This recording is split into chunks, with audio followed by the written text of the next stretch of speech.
Assalamualaikum warahmatullahi wabarakatuh. Alhamdulillah alladzi bi ni'matihi tatimmus shalihat. Asyhadu an la ilaha illallah wahdahu la syarika lahu wa asyhadu anna Muhammadan abduhu wa rasuluh. Amma ba'd.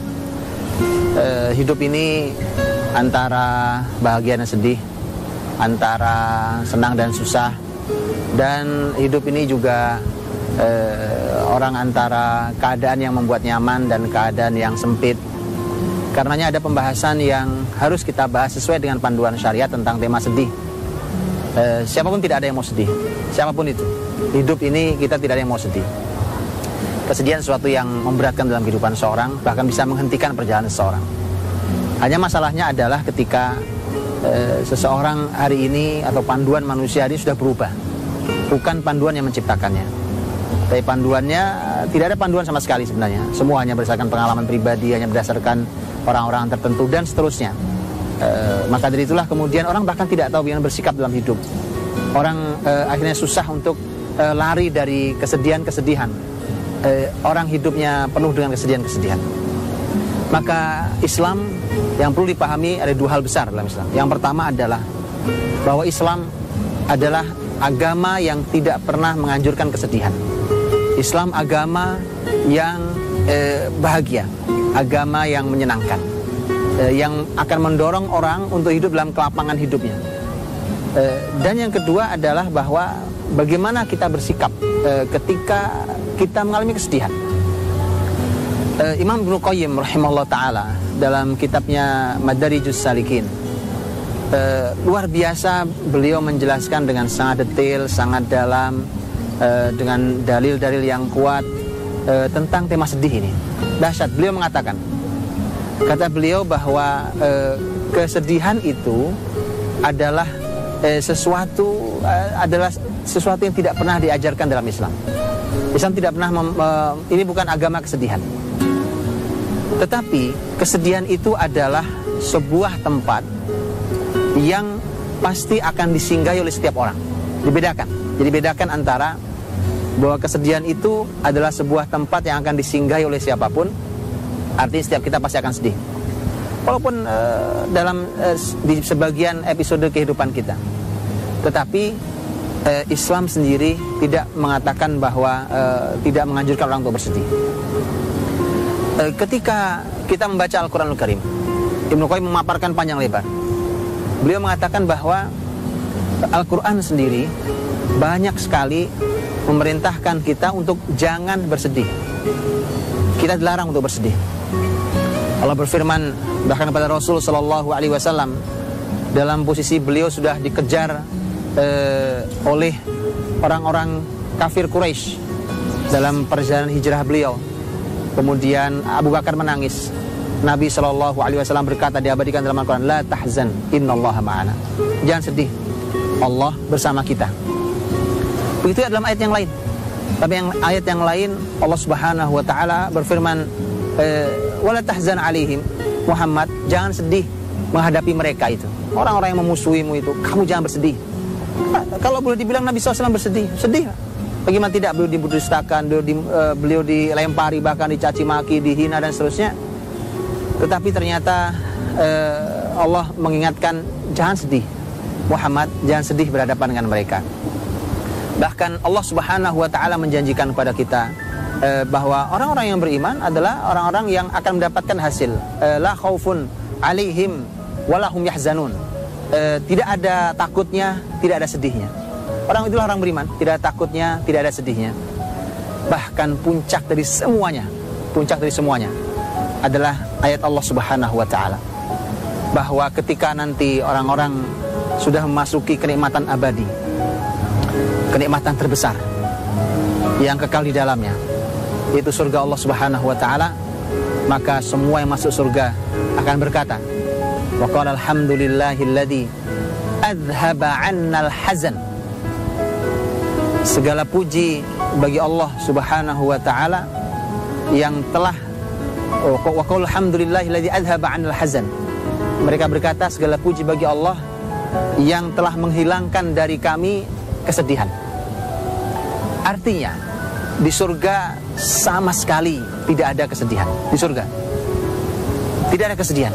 Karenanya bukankah dunia ini adalah merupakan bekal untuk akhirat? Bukankah dunia ini adalah merupakan muqaddimah untuk akhirat?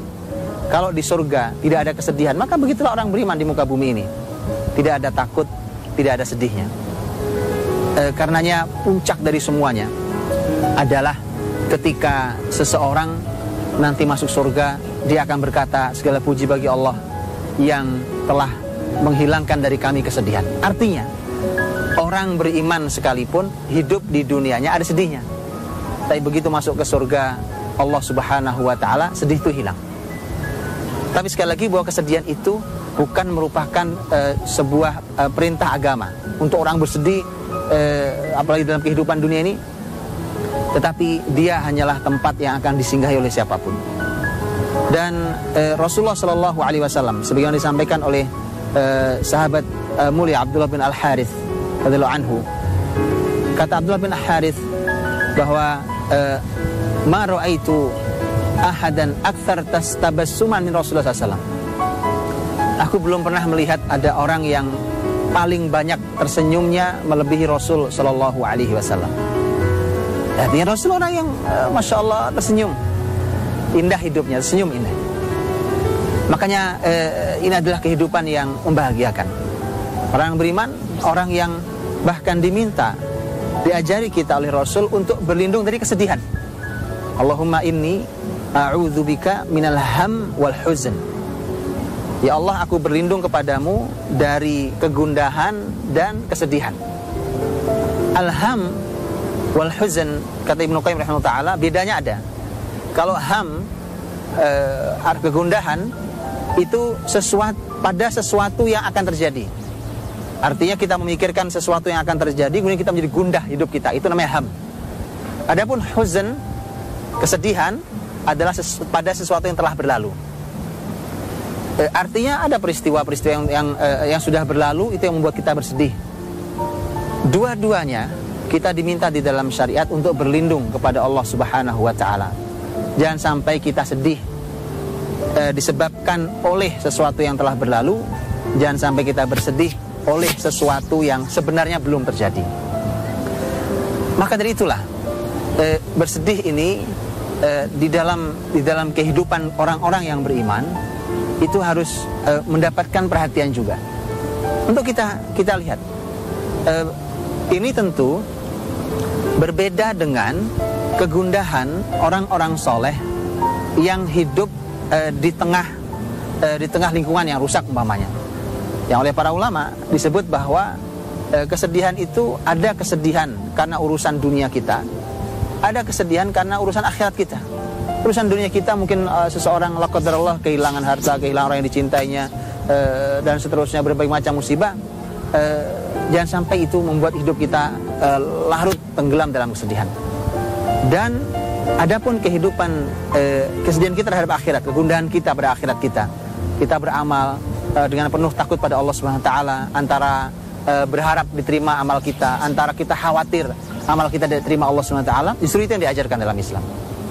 Tapi secara umum, hidup orang beriman adalah hidup yang membahagiakan, hidup yang luar biasa, sebagaimana dikatakan oleh para ahli ilmu bahwa andai anak-anak raja atau andai raja dan anak-anak raja itu tahu, maka apa yang ada dalam hati kami, kenikmatan dalam hati kami, maka mereka akan mengambil paksa dengan pedang-pedang mereka.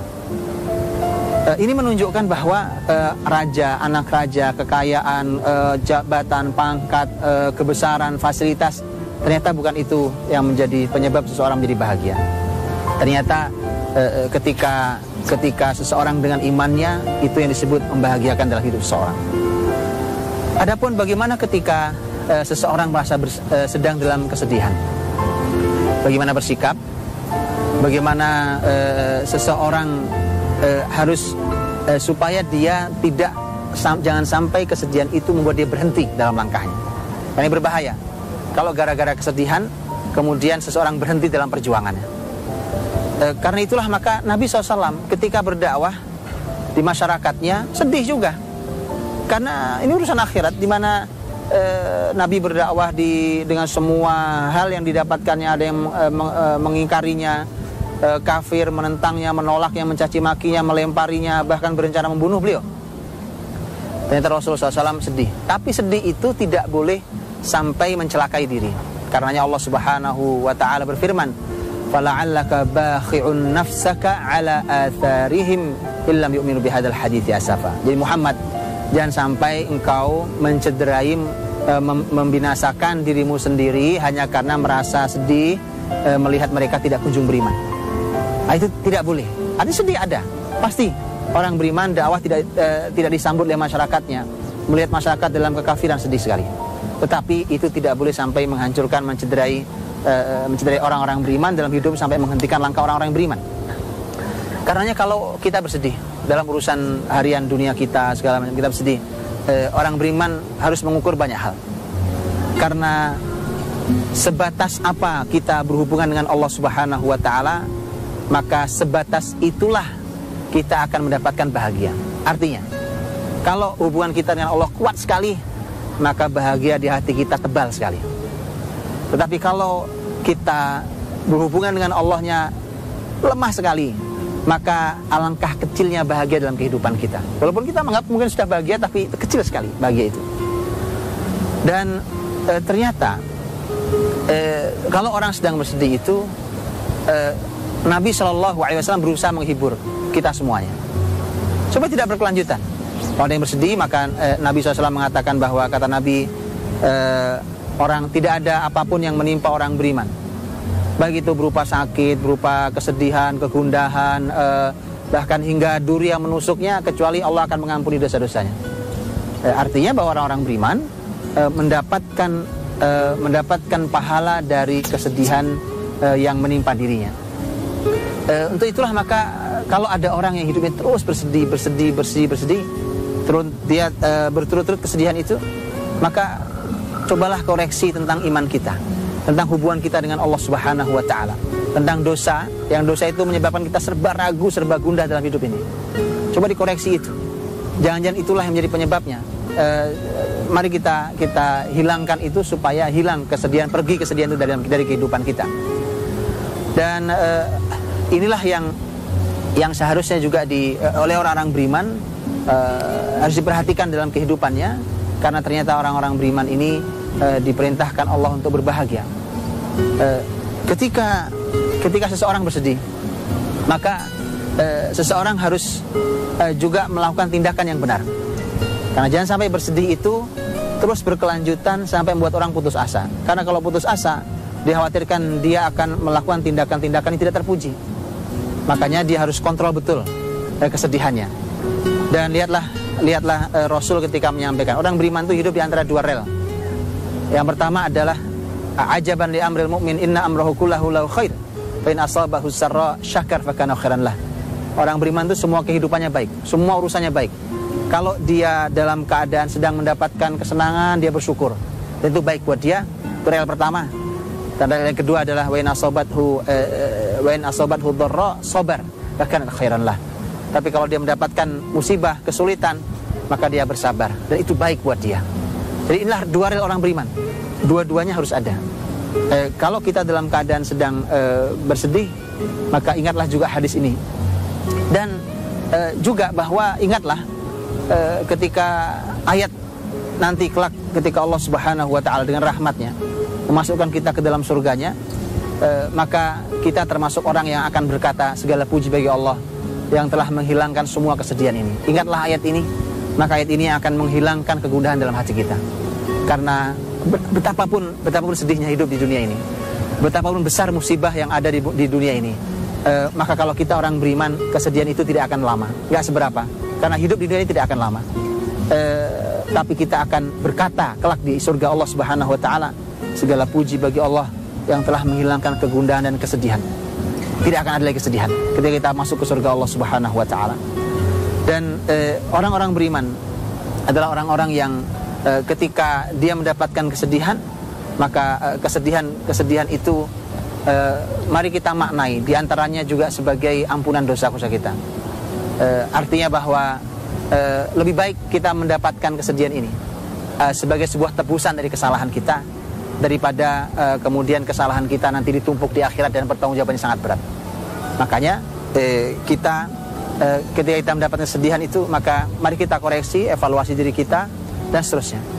Kemudian juga ada hal yang sangat teknis, karena hari ini ada penyakit di masyarakat. Tiba-tiba masyarakat menjadi sangat suka dengan hal-hal yang sifatnya menyedihkan, tayangan yang serba membuat hati teriris-iris, bacaan yang membuat orang dan seterusnya. Itu sesuatu yang kalau orang bersedih, hindarilah tempat-tempat yang membuat Anda menjadi bersedih, karena hal-hal yang seperti itu akan memicu kesedihan-kesedihan. Dan Rasulullah SAW manusia biasa seperti kita, tapi beliau orang paling mulia. Rasul ketika beliau ditinggal mati oleh anaknya Ibrahim meninggal, Rasul menangis bercucuran air mata, sedih. Nabi SAW mengatakan, ini panduan buat kita. Kata Nabi SAW, innal qalba la yahzan wa innal 'aina la tadma wa la naqulu illa ma yardar rabb. Kata Nabi, hati sedih, putranya meninggal, hati sedih, mata menangis, tapi yang keluar dari lisan adalah sesuatu yang selalu diridhoi Allah Subhanahu wa taala. Artinya, mari kita jaga lisan kita kalau sedang sedih. Lebih baik diam daripada berbicara, karena kita khawatir justru akan berbicara yang buruk, bahkan mungkin mendoakan keburukan bagi diri kita sendiri. Maka jaga lisan, kendalikan lisan ketika dalam keadaan sedih. Jangan berucap kecuali apa yang diridhoi oleh Allah Subhanahu wa taala. Mudah-mudahan Allah memberikan kepada kita kehidupan yang membahagiakan, kehidupan yang ridho terhadap semua takdir Allah yang diberikan pada kita. Karena perlu diketahui, walaupun panjang malam ini, tapi esok selalu ada pagi yang lebih bercahaya. Walaupun panjang kegelapannya, tapi esok ada harapan. Karena jangan sampai kita berlarut dalam kesedihan. Mudah-mudahan Allah berikan pahala besar kepada kita semuanya, dan mudah-mudahan kita termasuk orang-orang yang kelak akan dijadikan bagian dari orang-orang yang kelak berkata di surganya, segala puji bagi Allah yang telah menghilangkan kesedihan dari kami. Wallahu ta'ala alam bisawab. Assalamualaikum warahmatullahi wabarakatuh.